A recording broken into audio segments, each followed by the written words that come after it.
Selamat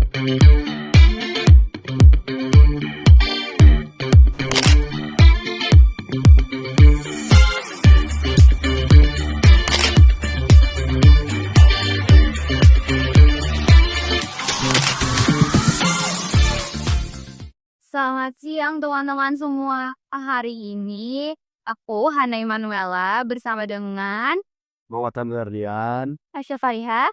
Kami akan membahas mengenai masa kependudukan Jepang di Indonesia dari tahun 1942 sampai 1945.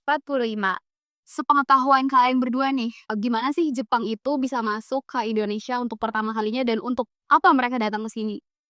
Kalau menurut saya sih Jepang itu masuk ke Indonesia pertama kali ya ketika mereka melakukan pendaratan di daerah yang bernama Karakan, tuh daerah yang berada di Provinsi Kalimantan Utara. Tapi kalau misalkan ditanya mengapa mereka ingin menjajah Indonesia, ya tentu saja mereka itu ingin mengambil sumber daya Indonesia ya. Karena mereka itu sedang berada di dalam perang Pasifik Raya yang ada di Perang Dunia Kedua. Itu sih. Oh, jadi Jepang pertama kali mendarat di Tarakan ya. Nah, bagaimana cara Jepang memerintah daerah kependudukannya di Indonesia? Cara Jepang militer Indonesia itu tentang tentu dengan ini kontrol militer yang total karena memang pemerintahan kekaisaran Jepang sendiri kan kita tahu kalau itu tuh fasis ya, fasis dan militeris ya. Seperti mereka tuh menerapkan sistem yang bernama Bunseibu, yaitu di mana semua kehidupan pemerintahan tuh dikontrol oleh dikontrol oleh militer kekaisaran Jepang. Di divisi 16 Tentara Darat Kekaisaran Jepang itu biasanya ditempatkan di Pulau Jawa, divisi ke-25 di Sumatera, sementara eh, angkatan lautnya biasanya dikhususkan untuk menjaga pulau-pulau lain yang berada di Indonesia kecuali Sumatera dan Jawa gitu. Jadi begitu ya cara Jepang memerintah daerah pendudukan di Indonesia. Tapi bagaimana sih cara mereka mengatur dan mengontrol daerah jajahannya di Indonesia? Tentu mereka tuh cara mengontrolnya tuh ya tadi pertama dengan propaganda ya.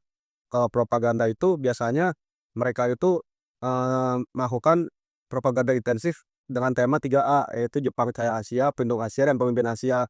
Di mana itu tuh mereka tuh Jepang itu ingin meyakinkan orang Indonesia bahwa Jepang itu adalah saudara kua mereka dan membantu Indonesia untuk bebas dari pendudukan Belanda. Dua itu Jepang itu mengontrol ketat pergerakan seluruh warga Indonesia.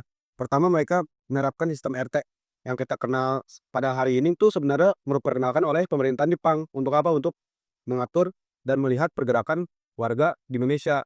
Ketiga, kalau di bidang ekonomi, karena Jepang ini itu sedang diambang perang ya, diambang kekalahan melawan Amerika Serikat di Asia Pasifik, tentu mereka mengintensifkan mengekstrak banyak sumber daya alam yang ada di Indonesia. Salah satu caranya adalah tadi dengan kerja Romusa, mereka itu mengirim orang-orang yang ada di Pulau Jawa untuk bekerja di perkebunan dan pertambangan yang ada di daerah Kalimantan, Sumatera, bahkan kalau sampai daerah Burma atau sekarang yang berada di Myanmar gitu sih. Selain yang udah dijelasin sama Nando tadi, pasti Jepang butuh banyak organisasi untuk mempertahankan kedudukannya di Indonesia. Organisasi apa aja sih yang dibentuk oleh Jepang untuk mempertahankan kedudukan tersebut?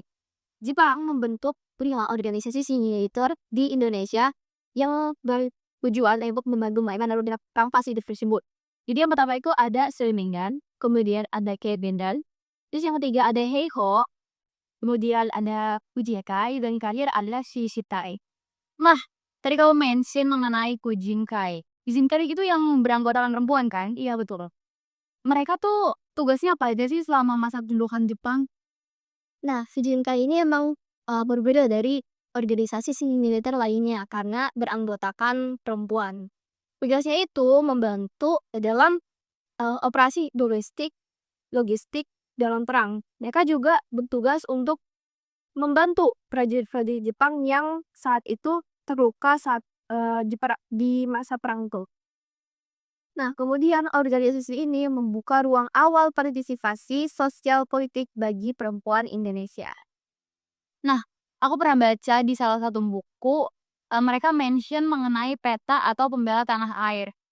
Tujuan dibentuknya pembela tanah air sendiri itu apa sih? Peta belakang air itu juga dibentuk di Kang. Hal Nudenawalin terdiri dari prajurit sukarela dari Indonesia. Peta ini awalnya dibentuk untuk mempertahankan wilayah Indonesia dari Isboto. Itu sebagai big up plan gitu lah. Nah, meskipun Jepang memanfaatkan rasa nasionalisme Indonesia untuk perang mereka, tapi sebenarnya peta ini menjadi wadah bagi Indonesia untuk melatih nasionalisme dan kemilikan mereka. Setelah Hasyam menjelaskan mengenai peta atau pembela tanah air tadi, kita sadar bahwa rasa nasionalisme penduduk Indonesia akhirnya tumbuh karena organisasi peta tersebut. Kemudian Jepang membentuk BPUPKI. BPUPKI sendiri terbentuk karena janji Koiso yang tidak terpenuhi. Salah satu langkah yang diambil Jepang supaya mereka tetap bisa menduduki Indonesia itu adalah dengan memberikan janji kemerdekaan di kemudian hari.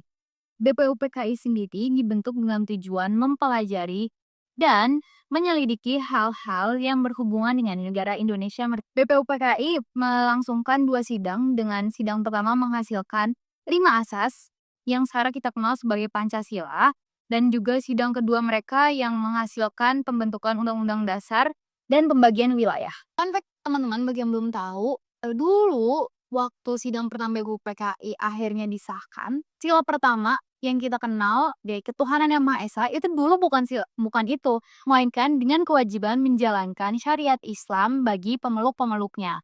Nah, itu diganti seperti yang kita tahu sekarang itu Indonesia jadi negara yang beragam dan budayanya itu udah banyak tersebar luas. Kita juga menjadi salah satu negara dengan pulau terbanyak. Itu menjadi salah satu alasan kenapa akhirnya diganti, nggak cuma mencondong ke satu agama aja. Jadi sekian podcast Kelompok 7 hari ini. Sampai jumpa di lain waktu.